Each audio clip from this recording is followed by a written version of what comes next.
Asin? Toyo lang meron tayo eh. Handa mo na bago ito. Hindi naman. Pampaalat.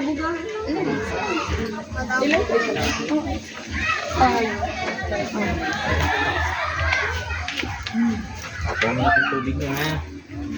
Basin nyo to, di ba? Mga kalumutan. Sa inyo yan ha.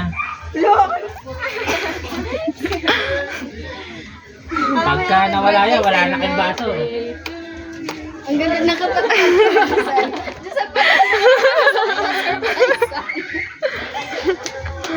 Dapat pala yung picture. Atay naman ang picture. Sikreto mo. Ang ganda. Wala, di mo sa kanya yung cake. Kaya daw ang tilapia, walang asin. Eh po, sino bang magdadala ng mga pangrekado? Kayo ang nagdadala ng Bakit? pagkalo. Hindi nga eh. Una nga, bumili pa kami kanina.